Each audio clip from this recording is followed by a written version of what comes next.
Welcome to the Whose Body Is It podcast. I'm your host, Isabella Malvin.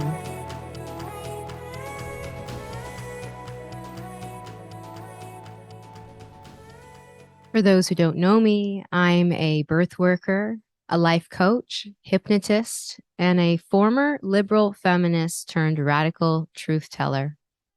On this podcast, I expose the forces at play attempting to control our minds and bodies, such as transgender ideology, pornography, prostitution, and so much more. Together, we'll untangle patriarchal lies as you listen to jaw-dropping interviews with women from around the world. Warning, while listening to this podcast, you might find yourself triggered or perhaps notice where you've been biting your tongue on the issues that matter most to you. In my coaching and hypnosis, I help women and men stop getting triggered by every single thing, cultivate resilience, stop unwanted behaviors, and increase self-confidence.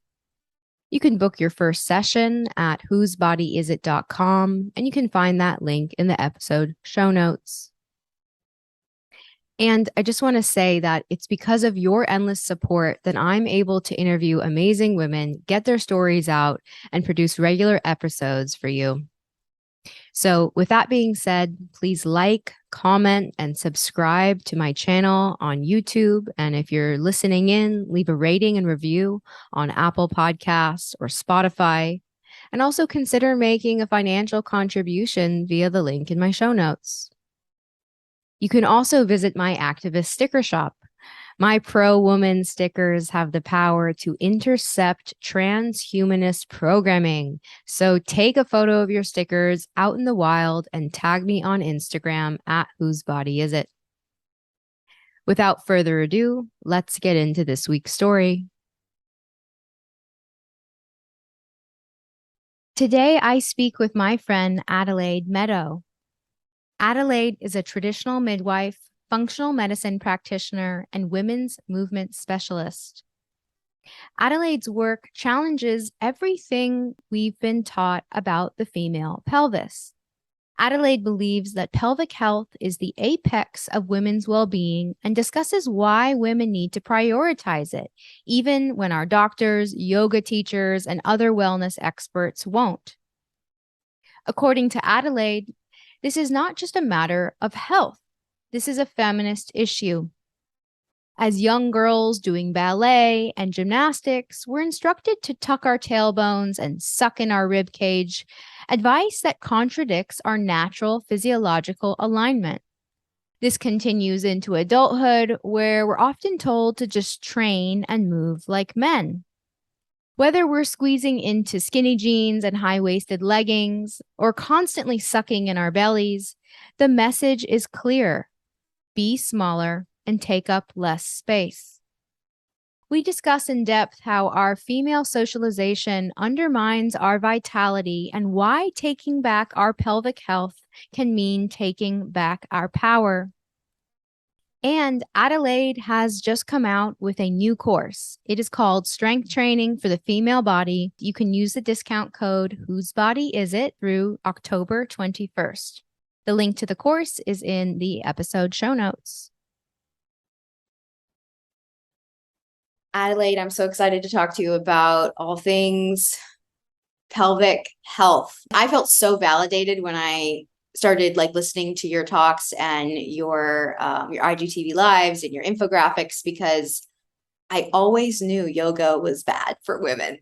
Just intuitively, that was my first ping. And I was like, oh yes, finally some woman is talking about how fucked up pigeon pose is, and why no matter how many years I do yoga, it never feels good, or there's this very male, resistance based, plight. The more it hurts, the better the result. No pain, no gain, yeah. Exactly.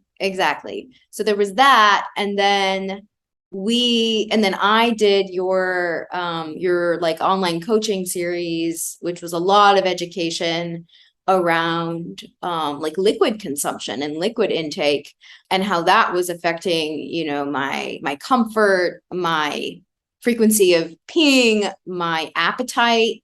And I started to come to all these realizations on how, like, you know, the pelvic health and liquid consumption was like actually in tandem with a lot of my history of eating disorders.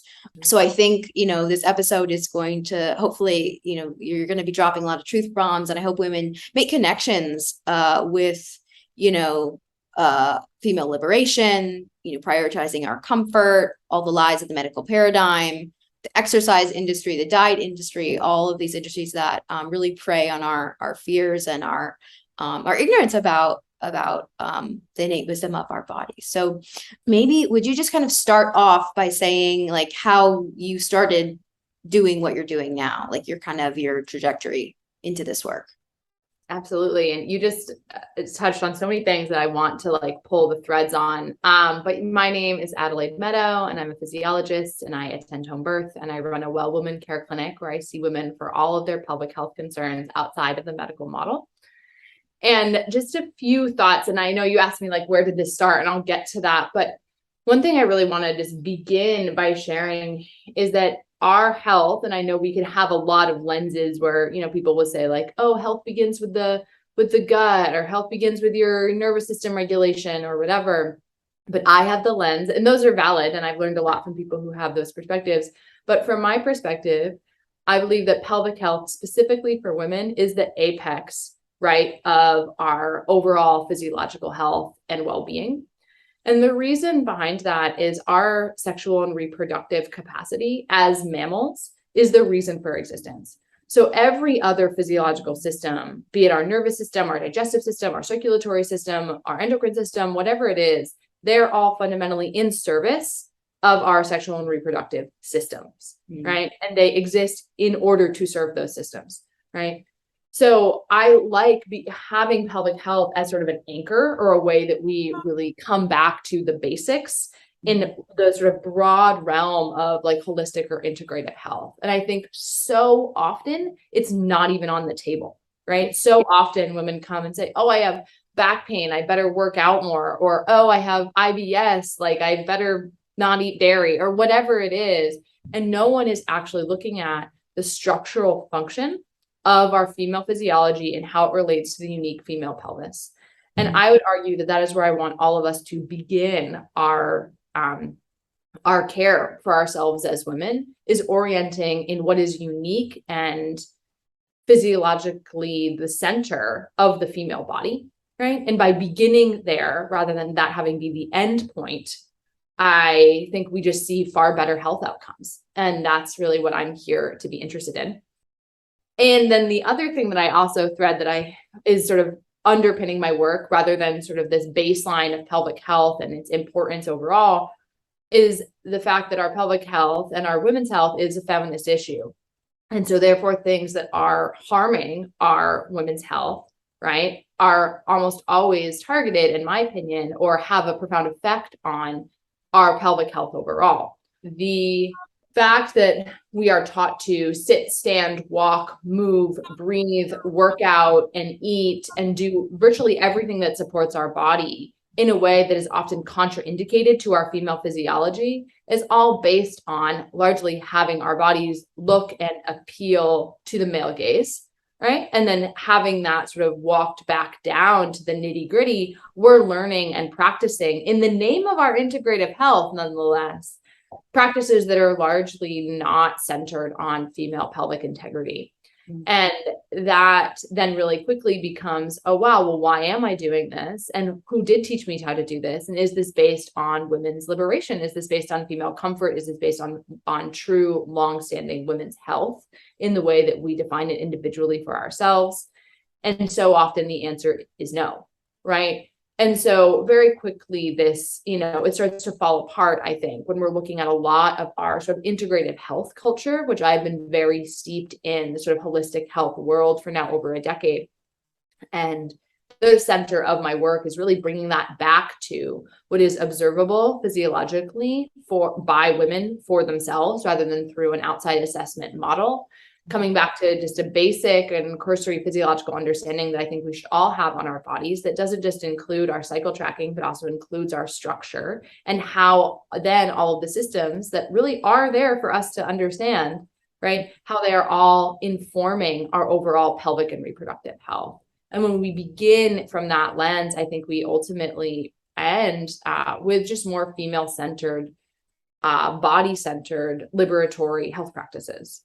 Yeah, the first thing that comes to mind that I think women can relate to is just the sucking in the lower belly, like that flattening, that it's for me, it's totally subconscious. I don't even realize that I'm doing it. And I'm tucking my rib cage. And I also did ballet for a number of years. And, you know, it was always tuck in the tailbone and like flatten the rib cage. And I have a kind of a distended, particularly kind of prominent rib cage. And I remember my teachers always just kind of like trying to just tell me to suck it in. And still throughout the day, many times a day, I have to check in. Okay, where am I holding tension? And most, I think for me, like the neutral zone is that clenching, is that tightening of the pelvic floor. That's my neutral. So I always have to kind of like check in and kind of return to an actual neutral kind of place. But yeah, I mean, what you're suggesting, you know, is really not something small, right? Like suggesting that all women feel comfortable releasing their bellies and the fat on their bellies and the extra skin on their bellies and let it just kind of pour over, or, you know, stop wearing binding clothes that kind of attempt to suck it in. Like there's been so much repetition and practice to, the pathways are set to kind of do the exact opposite because of our like conditioning and the marketing, everything that you touched on.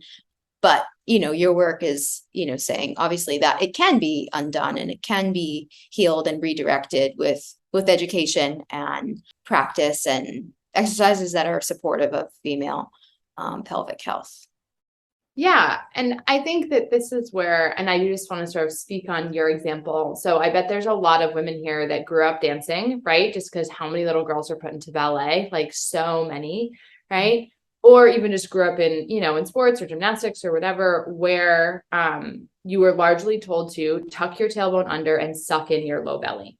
Which that combination, I like to call that the prolapse starter kit. And especially if we start that before we even go through, right? But if prolapse starter kit. Oh my God, it totally is. Okay, so I have my handy dandy pelvis. Oh my gosh, you just whip it out of nowhere. Okay, for anyone who's just listening, Adelaide has just pulled out a skeletal model, but I'll talk through it as well. So if you're just listening to the podcast, right? But if you imagine that a female anatomical neutral is where what we would call an anterior tilt. And I, of course, say that even the fact that we call this an anterior tilt means we're using male bodies as the standard, right? Because that would mean an uprighted pelvis is considered posterior, but this is actually, this is a posterior tilt for female bodies.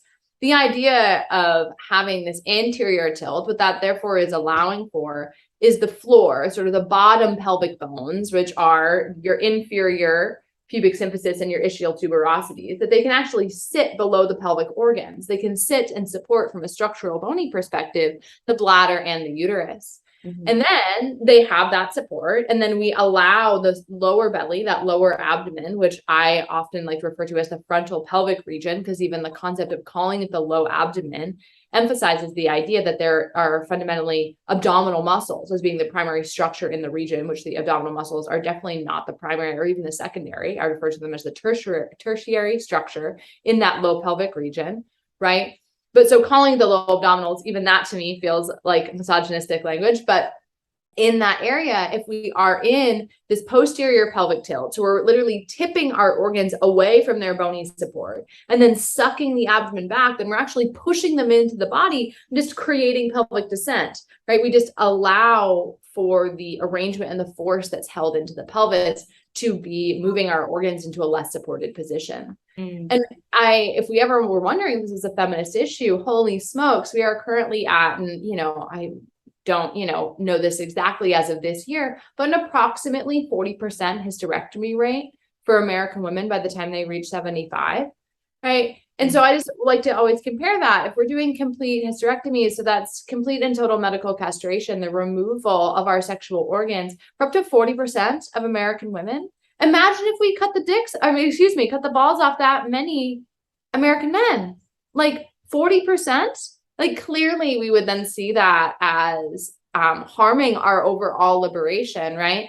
And that's currently what is occurring. And why this is occurring is largely due to prolapse, largely due to the descent of our pelvic organs and repeat C-sections, which is a whole other thing of why can't we birth our babies? Well, if we're told to constrict our pelvic floors for 25, 35 years, and I don't think we need to do, I want to actually, I'll actually put a pin in that because I don't want to sort of pathologize. And I do think babies are really, designed to be born.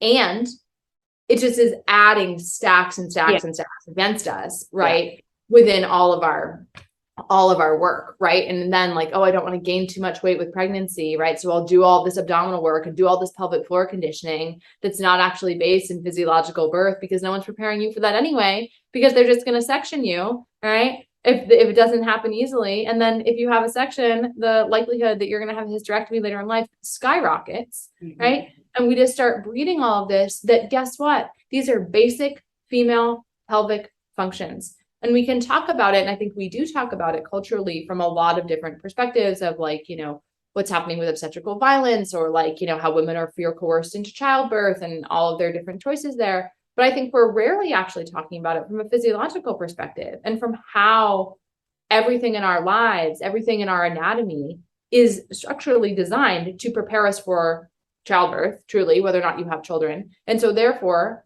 being able to support those structures is integral for our pelvic health overall, because our pelvic health overall and the structure of our bones and the placement of our organs is designed for reproduction. And that is just the design of being a mammal, right? And even that, I think within our feminist culture where we've departed so much from, women are having children on average of 10 years later. I think there is a value in many ways in our culture now that exists on feminist liberation and not having children. I think that has sort of come up in the last 50 years.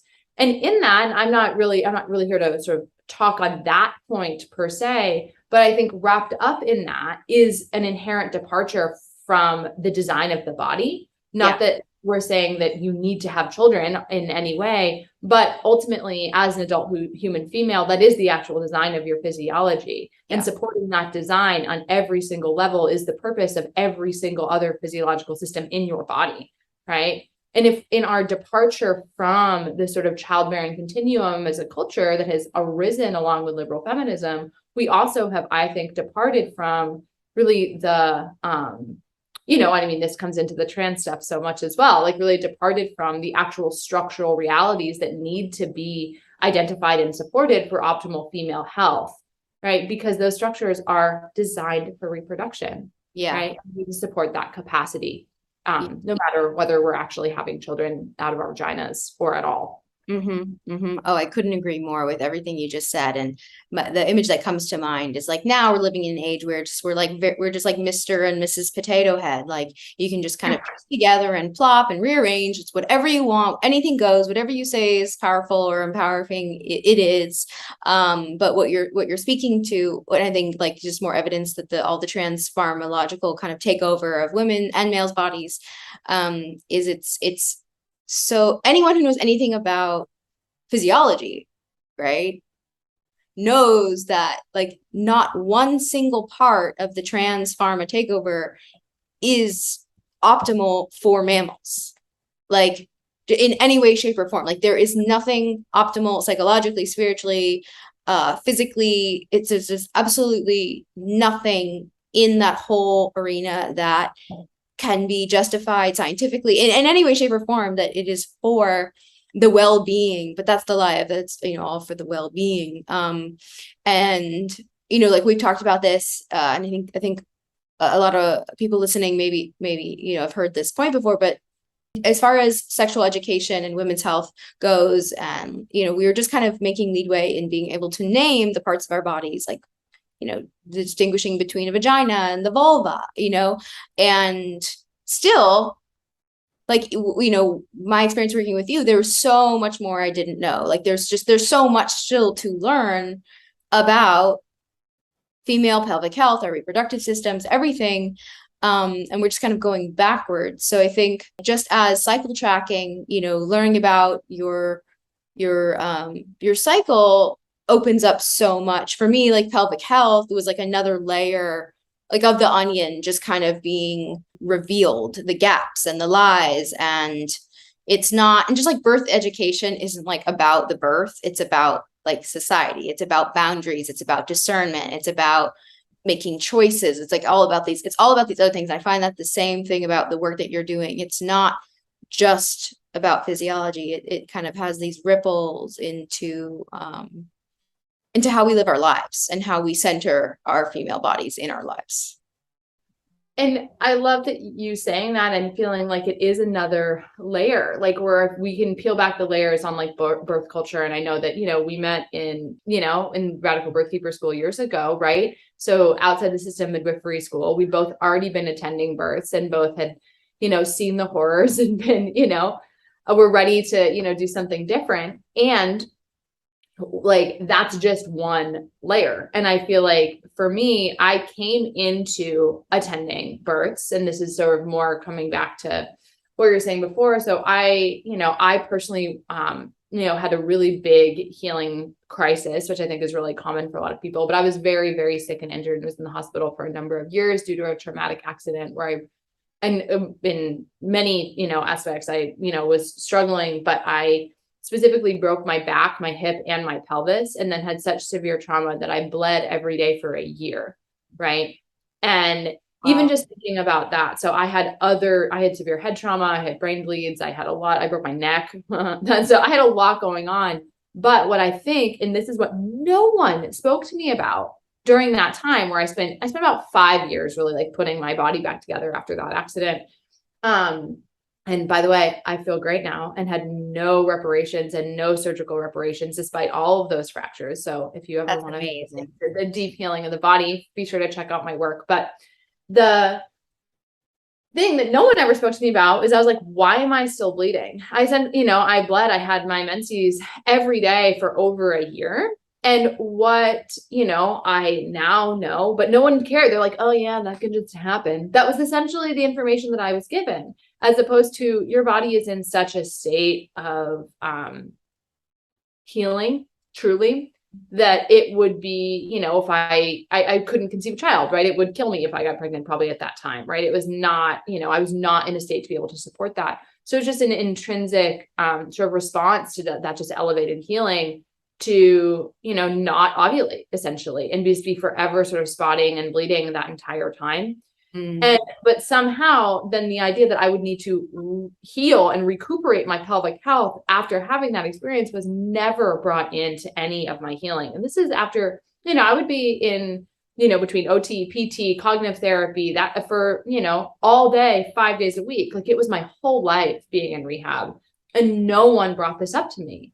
Not to mention my hip and low back hurt constantly, and I had painful sex and just repetitive vaginal infections for years and years and years during this time. At my worst, I had a chronic yeast infection that lasted 3 years, right? When I finally was in I was going to the gynecologist and trying to figure it out. And they gave me diflucan, which is supposed to be the one dose, knock it out of the park. And they gave me 18 consecutive doses of diflucan, and it didn't touch it. Didn't touch it. I had it all over my gut. Your gut. Oh my gosh. After that. Of course. What was I? Oh, your gut after that. But even on so many pharmaceuticals as a result of being in the hospital, right? It just had been destroyed. And where that was actually showing up for me was in my pelvic health. It wasn't that I I didn't have some of the classic digestive symptoms that other women have. And I didn't have, and I wasn't in good health overall, but the apex for me was I'm in chronic pelvic pain. I can't have an orgasm, and I have chronic vaginal infections and irregular cycles, and my hip and back hurts all the time. So it was for me all centered on the pelvis, and none of my care even touched on that. It was oh yeah, you better, do some more squats essentially, and strengthen your glutes and go to Pilates if your back hurts. And sorry, the diflucan didn't work.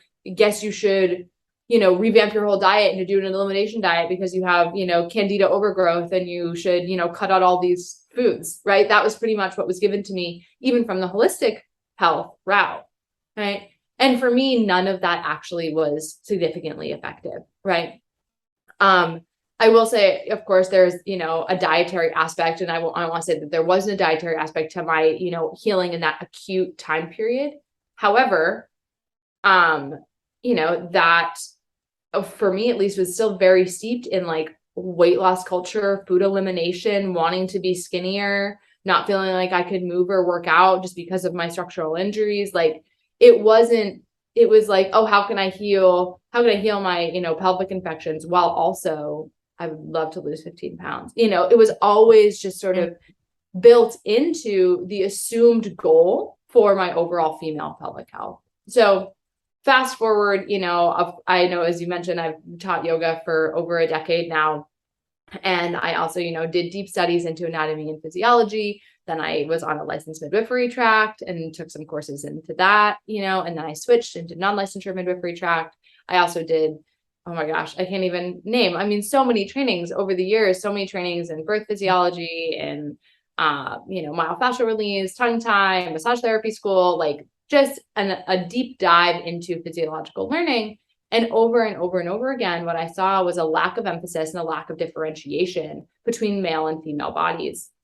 And so now this is what I teach about, right? And largely where, I have found, my information just to be, sharing that. I have a really wonderful teacher. Her name is Annie Hoffman. She's a Iyengar yoga teacher who I've studied with for, probably 12 years now, who really taught me the skill of observation. And then I had the incredible privilege of being able to see, as a yoga teacher and then teaching the courses that I teach now, just see thousands of women's bodies in motion over the years, right? So every week I would go and see hundreds of women's bodies, and I would just get to look at women's different pelvic alignment, right? And then I had gone through this whole healing journey and had, just reading books. I remember I read Rosemary Gladstar's book, like cover to cover, on just like herbal pelvic healing for women, but then also largely just trial and error through my own personal experience, right? I've also really appreciated the work of Tammy Lynn Kent. I did an apprenticeship with Dr. Patricia Jenkins, who's a pelvic floor PT. And so I've just, done a lot of different training over that time. But mostly what I saw work was when women actually began to address what structural discrepancies might be limiting their capacity for pelvic health and healing overall, right? Which largely have to do with alignment, breath, posture, and movement patterns, right? Kind of the big hitters. Mm-hmm. And then from there, I got even more into, well, why is everyone misinformed about this? Like, why are we still not having accurate female genital anatomy in our textbooks in medical school? Why was I never taught where my, the full innervation of my clitoris and how it relates to my cervix? And I know there's a lot of women that are now doing that work. And then how that more broadly relates to our overall pelvic health, it so quickly can come back to sort of an anti-feminist agenda, essentially, where the lack of information that we have and the information that we do have that's inaccurate, and the emphasis on having women look and feel a certain way and be able to do XYZ things that are very rarely based on female health, comfort, ease in childbirth, or pleasurable sex, right? Then so quickly we can start to see this as a feminist issue, in my opinion, right? Where our physiology is just not brought into the mainstream, and it's certainly not even brought into our medical literature in many capacities. And in my experience, which was, quite extreme with significant vaginal infections and, all these other things, I was essentially able to heal at least that, my vaginal microbiome in like 6 to 8 months, right? With it being markedly better in 3 weeks, right? Wow. After years of dysfunction and pain. And now, the fact that I talk to so many women with crippling sciatic pain, SI joint pain, low back pain, right? Bloating, pelvic pain, painful sex, and it all can, the beginning of all of that is, how are we structurally, right? And are we, just because of how we've been taught to hold ourselves and to look and to fit into our skinny jeans, is it ultimately harming our overall physiological function? And in my opinion, the answer is yes. And so we can do all of the juice cleanses we want and rid our body of candida and, you know, do all of these other, you know, sort of holistic health aspects. But if we can't support the structure on a very basic level, because what we do all day, every day, which is sit, stand, walk, move, and breathe, are fundamentally harming us, this is why we have just these, I believe, these ongoing pelvic health concerns. And then the prolapse starter kit, right? And if you're not familiar with prolapse, right, this is where we have the movement of our pelvic organs from a more supported to a less supported position within the pelvis. And eventually it can result in the full externalization of the pelvic organs. I have a woman now who I'm working with who's 73, who her bladder is external, right? Which, like, oh my gosh, can you imagine? Like, that's horrible. And she only had one child, but her entire life, she was an athlete, right? And now she can barely walk, right? And she was an athlete, very rigid pelvic posture. And, you know, the only option she's being given now is a complete and total hysterectomy and a pelvic lift that involves, like, a pelvic ligament lift that involves mesh. And it's this very, very major surgical intervention with no follow-up. And she's already had one and it failed, right? And this is an extreme case, but well, why did it fail? Well, she had no education around what would be required to support its success, which all comes back to, in my opinion, the female physiological function and understanding that and supporting that. So I don't know if that really, like, answered your questions. I feel like I maybe left a few, like, loose threads there, but if there's anything that was great. And I learned more about, there were gaps. There were parts of your story that I'm just learning now for the first time. It's really remarkable. And the story of that older woman that you're supporting, that is really heartbreaking. And I guess not actually that uncommon. I've heard of the lifts, but I mean, it's a euphemism. Like, it's just a lift, you know, just sounds so simple, like just a little. Which almost always happens with a complete and total ovarian hysterectomy. Like, that's left out. The idea that you're going to do, you know, like a pelvic lift without a hysterectomy, which is, right now we're looking for a surgeon for her that's even willing to do that, which of course they do exist. I'm not saying, if, you know, people are going to be like, I know someone, totally, they exist, I'm so glad, but they're not the norm, right?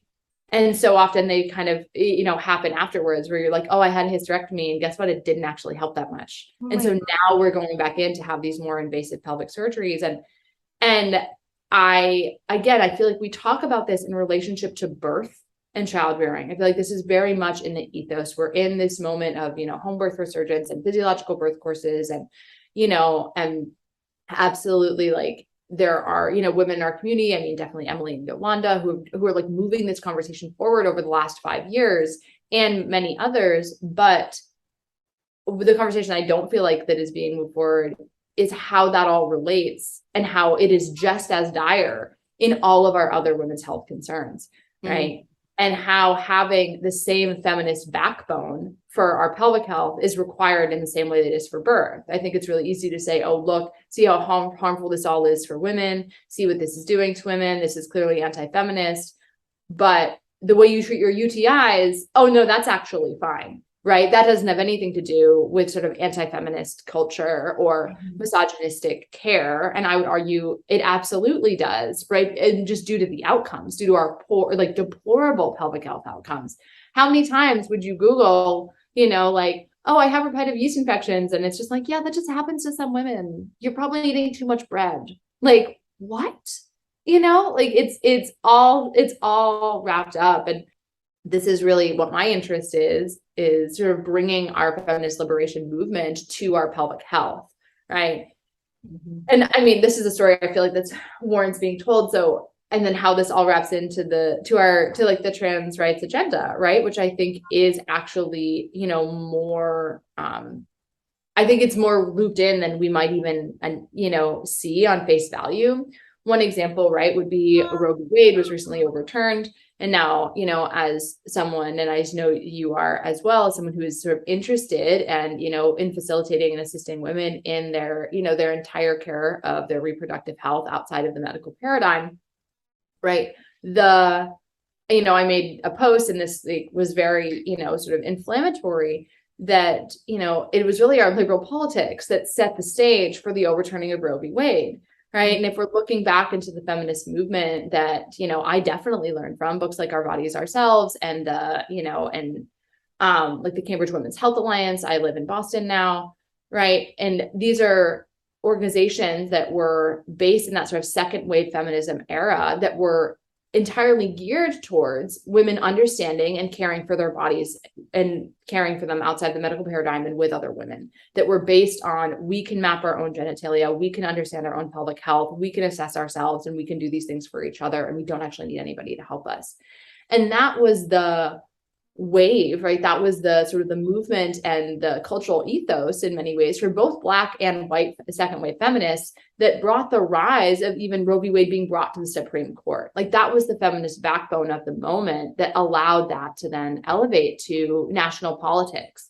And so therefore it's not surprising to me that in the wake of our current, last political decade, where there's an entire de-emphasis of the correlation between women's bodies and women's rights, where that has been entirely split, where now there is no such thing as a female body and how that relates to rights, as though that didn't therefore pave the way for the political moment of having Roe v. Wade overturned.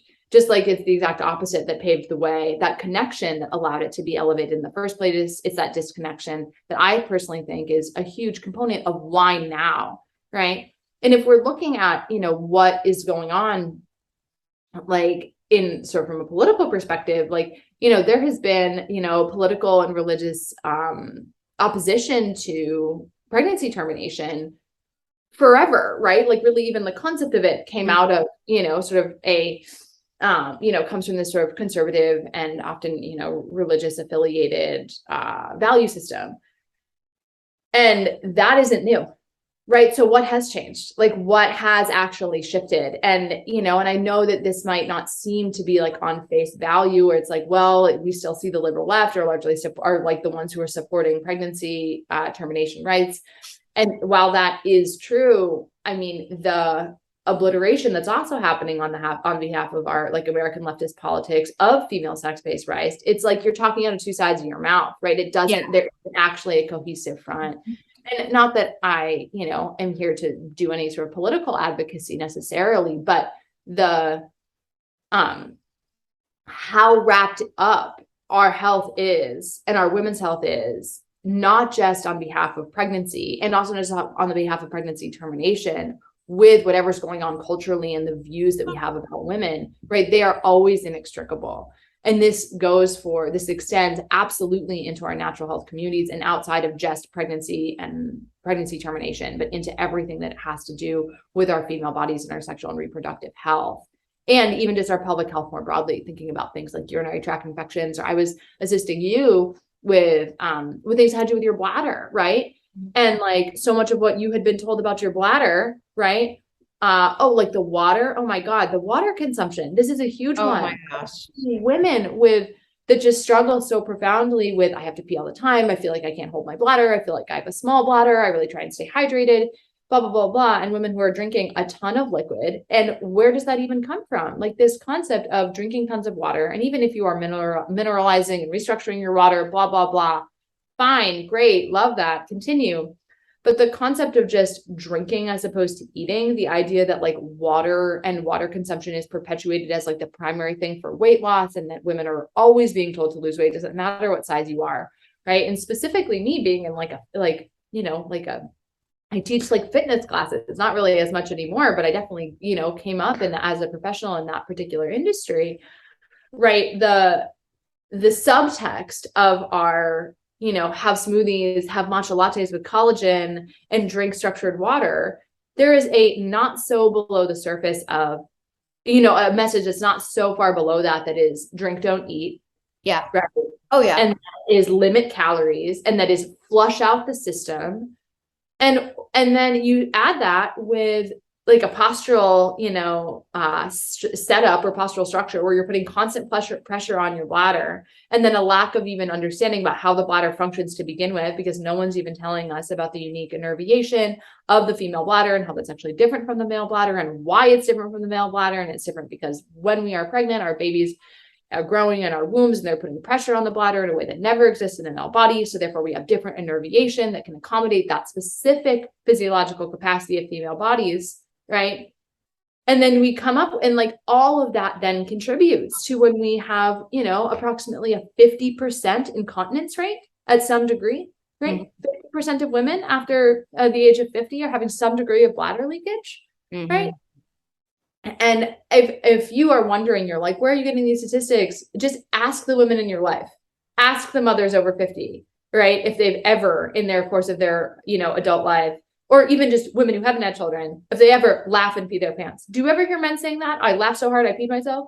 Literally never. Literally never, right? It's like just I laughed so hard I peed. Like, this is hysterical. Like, I've never heard a man say that, right? Because we have different structural anatomy, right? And we need to support it. And guess what? Women haven't, you know, and even if we think back, and I know it's confusing if we look historically, because we're in the midst of sort of corseted culture, right? Like, you know, our current restrictive culture, restrictive clothing culture, which I gotta say, leggings. I'm sorry. I'm right there with you. Yeah. It's not good for lymph. It's not good for posture. They're not the binding, like the skin, you know, the Kardashian phenomena of like the skims, the what were they called? The Spanx. Yeah. And I gotta say, like, I am recovering from loving them. You know what I mean? Like, I wore like form-fitting, like hold you in leggings and skin tight sports bras every day for a decade, right? And I still now, you know what I mean? Like, what does it even mean for me to buy jeans that don't do that? I just bought a pair of jeans and I'm like, oh, these are 2 sizes bigger. And I can fit in and look like the fitness model in the size, you know, 4 or 6 jeans. But if I don't want them actually putting pressure on my womb and like zipped up and like nipped in my waist in a way that, you know, looks really flattering, then I'm wearing jeans that are an 8 or a 10. I haven't actually changed size that much, right? I'm just, you know, trying to be accommodating to the reality of my female physiology, right? And trust me, I still wear high-waisted jeans. I still wear leggings. I'm like the rest of us, but I don't wear skin tight sports bras anymore, which is putting so much pressure, right, on the posterior diaphragm and like, you know, the lungs and the pelvic floor and all the way down the chain. But yeah, I mean, I think that just to sort of circle back to like the bladder piece and the liquid consumption and like all these women. Oh, okay. What I was sharing before, sorry, caught the thread back, was just ask women in your lives. Yeah. Like, how many of them have actually struggled with some degree of bladder incontinence? I'm talking sneezing and leaking. I'm talking laughing and peeing. I'm talking about, you know, leaking during pregnancy or postpartum, right? Or, you know, a little bit of bulging, or my vagina feels weird or different, or I have like this chronic constipation, or I struggle with painful sex, or I know that, you know, I like can't always orgasm, or I can't do it regularly or frequently. And like, these just become normalized parts of the female experience as opposed to directly related to poor pelvic health function. And if we're wondering why we have poor pelvic health function, well, no one's ever emphasizing our women's health overall, right? And especially we're being told through, you know, through the media and through politics more broadly, that it is not possible, right? That like, oh, that just happens when you have a baby. Or yes, some women just can't. Part of life. Yeah. It's just part of life. And the idea that that's even considered to be part of life is so profoundly anti-feminist, is so profoundly anti-woman, and also not physiologically based, right? It's staggering and infuriating, right? And so this is so much of the work that I do is just education. And then of course I run a well woman care clinic. I see women both in person and virtually all over the world for, you know, a variety of different public health concerns. I attend births of the women in my community and have done that for the last 5 years. Right. And then I teach. I just led the pelvic health intensive, which was amazing. And we had women like nurse practitioners, licensed midwives for over a decade coming and learning about actual sexual anatomy and function in a way that they, through all of their years of education, had never actually come across that information, which is staggering. Right. Yeah. This information is, well, it's maybe more infuriating. It's maybe staggering. It seems is maybe not quite the right word because of just how common it actually is. Right. I'm not quite sure where, if you didn't specifically seek out this information and think critically and really look for, you know, where women in our worlds are, or where women in the world are having, you know, better success. It's usually outside of the, you know, of our medical paradigm. Yeah, absolutely. I mean, even in New York City, where, you know, we're supposedly supposed to have everything. There was one woman who was known for pelvic health. She was a pelvic health, pelvic floor therapist. And I saw her, and she was amazing. And she, the information she gave me years ago, like I still, carried with me, but I think I maybe had one follow-up session. But yeah, the kind of the narrative that I'm just someone who pees a lot. I'm just someone who pees a lot. And she was the one who was like, no, your bladder is working perfectly. You're consuming so much liquid, so much caffeine, and it's working just as it's designed to release all the freaking liquid that you're putting in it. And then when you and I worked together, it was like really good reminder and more information, and plus the exercises. I really appreciate what you said about the message below, like the smoothies, the drinks, the liquid, like the frothy beverage, like all, like the message below is, yeah, like if you drink more of these, you're going to eat less. And I didn't realize, like, consciously until our sessions, that first of all, I know that water is not the best for hydration. Like, I was on that tip, but I was unintentionally still consuming diuretics. Like, I thought, oh, I'm drinking like all these herbal teas, like of course they're hydrating, but I had not made the distinction between hydrating liquids and dehydrating liquids. And so when you said it again, like all of it was like, oh, of course, yes, this makes so much sense, but just the gaps in knowledge were still so vast, and it really has helped me so much. And in the literal translation of like, I like pee less. I'm really working on the breathing and like untucking the tailbone. I haven't talked to you about this. Love to hear it. Yeah. I still have, okay, the exercises I still need to get in a routine on. I'm working on those, but I think even women listening to this episode, like there's so many tidbits just of information, like the awareness is the first part of it, getting the kind of the 101 education that you're kind of giving a taste of, in this episode. Oh, I also had a story that I just like wasn't hungry in the morning because I was drinking a massive amount of liquid every morning, which is so funny. Like, so you're right. Yeah.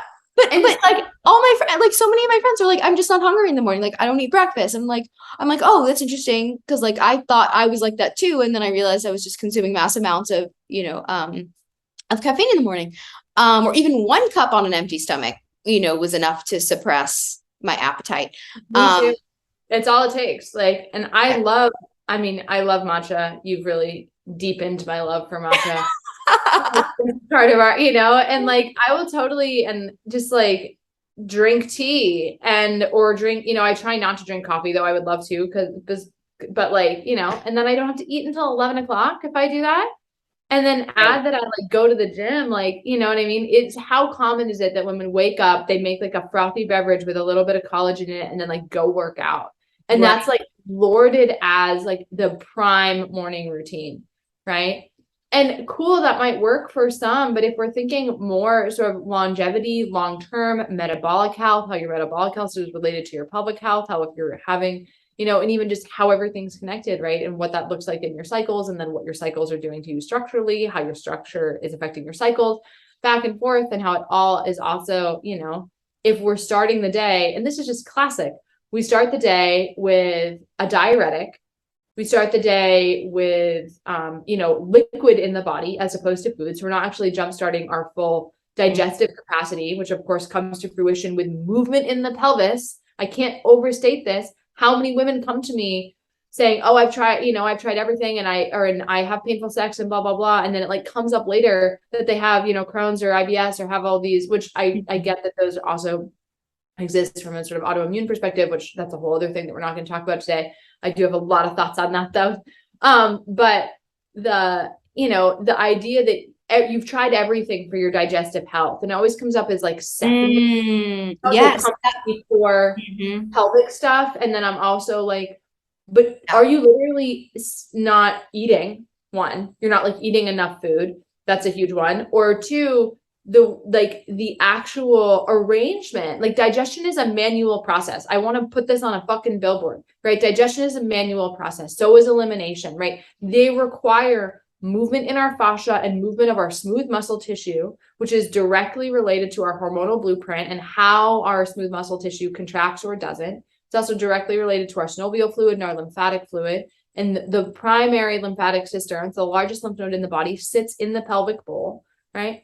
And so that manual process, if we're pressing it in from our leggings, sucking it in by minimizing the movement of the diaphragm, not breathing deeply, right? So we're not actually adding that sort of pumping action, not that the lungs are a pump, but that sort of mobilizing action from the top. And then we're stuck in our pelvic floors because we're not breathing and we're tucking our tailbone all the time. And then we wonder why the full movement capacity that's required to move food and waste material through the digestive tract is affected. It's crazy to me, right? This manual process needs to be supported. And so often we then, see women with these digestive issues or chronic constipation, and we're never looking at this from a structural perspective. It's all, what foods can you cut out? So it's true. all, how much smaller can you be, right? How much less can you eat, right? And then supplements. Or supplements. Oh my gosh. And then just getting back to this prime example. So this woman who, drinks her frothy beverage and like goes to the gym and works out, is like, taking diuretics, has a minimal calorie intake and like does all the good workouts, right? And guess what? Then I see her for, maybe she's having painful sex, maybe she struggles with her constipation, or maybe she's having prolapse symptoms after her first baby, but she's done everything right. She's eaten all the pro-metabolic food. She's done the workout. She did all the preparation work, but it's all has this subtext of how can you work out more, be skinnier, and be doing actions that are directly related to flattening the belly and shrinking the waist, which that action, flattening the belly and shrinking the waist, and how pervasive that is in female fitness culture is directly contraindicated to female pelvic function, right? Yeah. And so unsurprisingly, when the rubber hits the road, we're seeing female pelvic health dysfunction. Right. And you're not suggesting like normalizing like inflammation and bloat, because also a lot of that lower belly expansion that like I used to complain about, and so many women I know who like were at the peak of like our like gut issues, is there's just like this massive distension that's like an inflammatory like bloat. Like we're not talking about normalizing that. You're talking about the distinction between like the curve of the body and the belly once you untuck the tailbone and don't have those constricting clothes on and aren't like doing exercises that try to flatten that part. Because even what you're saying, even if that part of the body is like as flat as it can be with the pelvic tilt, it can't be flat. It always has to be curved. That's the design. And I mean, I know you mentioned earlier, you said like, oh, I still have to tuck in the ribs, which I actually agree with that particular cue, because most of us are taught to belly breathe and not breathe in our back. And so often when we draw the ribs down, we can then breathe into our posterior diaphragm, which helps us reestablish our spinal curves, including our thoracic curve, which should go out, and our lumbar curve, which should curve in, and our cervical curve, which should curve out, right? But your example, it's like that action was accomplished largely through on the inhale, right? Even the term, you suck in, right? Right. You're sucking in air, right? So like, right. And as you do that, you're using the muscles to compress the whole trunk canister, right? So as you're inflating, right? This is what's crazy. As you're inflating the lungs, right? So filling the lung balloons, right? They're not really, think of them more like sponges. They're not vacant like balloons. Like the bladder is more like a balloon, but the lungs are more like a sponge where they like absorb and fill. But even just shifting the way we think about them, knowing that the lungs are more sponge-like, it reminds you that like, oh, they're dense. Like they're not these like puffy, fluffy balloons, right? They're there to really expand and press open in the trunk. And if you are doing that, so telling the lungs to expand while then also telling all of the musculature sort of in the waist and the upper abdomen to contract, and in the lower abdomen, you're increasing pressure, right? Because you're putting you're inhaling oxygen and inhaling air into the lungs while then pressing on the body from the muscles on the outside. Yeah. And that increase of pressure in the canister is then what causes your pelvic floor to move down and all of your pelvic organs to descend, because they have to go somewhere, right? And how different that is versus the lungs coming down on the exhale, right? So as you empty, right, you're creating this contraction that allows everything to lift up, right? And I just want to be putting out some information because it can be confusing. Yeah. And you were saying like, this I'm just told to like suck in and draw my ribs down. And it's like that combo, the like suck in and ribs down, as opposed to I was taught to breathe in a way that created movement in my whole trunk canister from, No, essentially. they did not teach that. Pelvis. They did not teach that in ballet school. No, they don't teach that in ballet school. I didn't teach that. And like, how much yoga teacher training have I done? And like at such a crucial time of development too, like we are being like drilled, like this is being drilled in when like we are like, maybe not even bleeding yet, about to have our first bleed. I mean, the other thing that I thought of when I was like trying to remember that feeling of the sucking combined with the tuck is like, I just felt tension in my chest and my throat. And then I'm like, oh, right. If I'm out in public doing that all the time, I'm actually never relaxed and I'm actually never open and I'm actually never ready to like really like speak. Like, when do you, I don't know, like, yeah, I'm just having this thoughts like, okay, well, this must be related to like silencing and like not speaking up if we're constantly like holding in, like there's this action of everything being like tight and held in and constricted. And so of course that's going to have reverberation.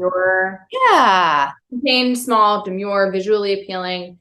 And, I'm not, I don't know if I can really say that like, yeah, the constriction of the low belly, has an effect on women's ability to like speak out. I don't know if I can say that, but from a physiological perspective, I can absolutely, and I'm also really into like tongue tie posture, which is like, that's a whole other sort of discussion, but I definitely know that the structure and any pressure that's put here on the mouth and like in the mouth and throat, and if you're feeling that all the way up the system, that has a lasting effect. And specifically, it has a lasting effect on our pelvic health, right? So when I see women that come to me for prolapse, one of the first things that we sort of address and look at structurally is like, how's your head posture and how's your tongue posture, right? What's going on at the top of the chain, because the top of the chain influences the bottom of the chain. Right. So from that perspective, if you're like, oh, wow, even just doing this physiologically creates a restriction of the fascia and the movement in my,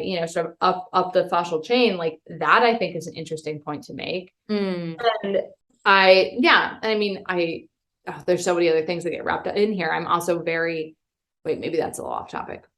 Well, I mean, I'll just say this anyway, like I'm very, interested right now if women, approximately 1 in 4 have some degree of thyroid dysfunction, right? And like, if we think of our thyroid as our third ovary, I really like sort of having that image in terms of how it relates to our overall hormonal and pelvic health and our overall sort of endocrine health.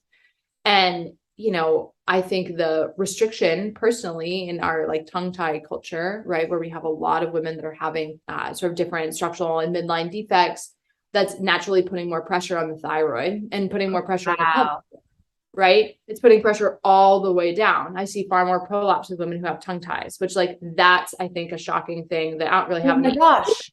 Wait, now I'm like all of a sudden making connections with like my clients who have both. Whoa. Yes. Oh my gosh. Way more common. And if we think of what's happening structurally, you can't actually have the full movement of the pelvic floor due to the restriction, right? And then I know, and I don't see, there's no data on this. No one's tracking tongue tie relationship to prolapse and tongue tie in relationship to thyroid dysfunction, but it makes sense to me. Anecdotally, yeah. And anecdotally, education, I see it all the time. And these all so often circle back to just a broader question in women's health, right? Where are we, like, if we are seeing, 1 in 2 women experience some degree of prolapse, 1 in 4 women in America experiencing some degree of thyroid dysfunction, right? And how in my opinion, they all also have a structural component, right? And I would say maybe not even a structural underpinning, but a structural overtone, right? But then we're just taught over and over again that not only is our structure like the last thing that anybody's going to tell us about, right? It's like nowhere when we're learning about our holistic health. We're learning about food, we're learning about clean eating, we're learning about glyphosate, we're learning about homeopathy, we're nowhere are we learning about, the structure and arrangement of our pelvic bones compared to male anatomy. Like, that's not in the sort of broader holistic health culture. Right. I do see absolutely in these mainstream, major women's health concerns, I see a structural component, right? And that structural component is being directly sort of advertised and encouraged largely by our fitness industry, right? And by what we're told and how, like what we're told to do and how we're told to look. That's what I really want to get the word out about. That's really what I really want women to be thinking about and examining is like, does it feel comfortable to you? And what that actually means, it's like, do I feel more comfortable in skin tight leggings than I do in something that's more spacious? Right. And like, for me, the answer for a long time was like, absolutely, I do. And then I really had to look into like, well, why is that? And like, what does comfort mean to me? And I'm like, okay, well, I feel more comfortable, honestly, because I like look slimmer. Yeah. Right. And as a woman who is like, and even now, right, I'm like I have a public facing profile. I know you were saying your strength training routine is like not quite where you want it to be. I have a strength training course that's all about just like a sort of greatest hits of ways to strengthen your female pelvic structure for overall better health and function. Amazing. Right. So like I do all of this stuff and still I'm like, well, it just looks better or sells better if I do it in skin tight leggings and a crop top. And so what do I feel more comfortable there? And what does that mean? I think this is just all, I'm not here to say that there's a right way to go about that, but I want it to be in our consciousness. And I want this to be coming up for healing. And I want it to be coming up for consideration. And I want us to really be connecting sort of this concept of the ideal female body and the male gaze and our feminist liberation and its direct repercussions on our long-term pelvic health and sovereignty. Oh, that's so amazing. I'm so excited for your course. I'm gonna have in the show notes for women to learn more how to work with you. I love how much you know about women's pelvic health, and I so enjoyed, just learning even more from you than I had previously. And thank you so much, Adelaide. And I love you. I love you too. And I just want to share just one more thing sort of about my work if women are listening. So I work with women one-on-one with a variety of pelvic health concerns, really whatever it is. And especially if you've like been to the gyno or been to PT or tried to manage it yourself, or it's something you don't feel comfortable telling other people about, right? Like I hear it, I feel like I've heard it all, and I have personally been through a lot of it myself. And so I see women and help women one-on-one through their sort of pelvic health journey. I will have other things that are up in terms of ways to work with me in a group and to be learning more about your pelvic health, both from whether you work with women on a professional capacity or whether you just work with women or just like work with your own body. I also attend births outside the system, and I'm relocating from Boston to North Carolina. So if you are having a baby or recovering from having a baby or preparing from having a baby and want that type of support that is really physiologically based. And then I do have a variety of courses, online courses and webinars on everything from prolapse to how to have better orgasms to how to heal your bladder incontinence to how to just revamp your pelvic health overall. So, and as I said, I have a strength training course, and the entire perspective is this are things that you can know and that you can fix, right? Everything is oriented towards improving and deepening your knowledge so that you can address what's going on, because this information is not proprietary, but it has been withheld, right? Sort of culturally and more broadly. But you are the woman who can really heal and fix and support your health. And this information is there to really help you along that trajectory. Thank you so much, Isabella. I love your work. I love your podcast. And I just love that you are dedicated to bringing the feminist message out to the world in all of these different ways. So thank you so much. If you enjoyed this episode, please share it with a friend or family member who needs to hear this content. And if you do share it on social media, don't forget to follow and tag me at Whose Body Is It? So until next time.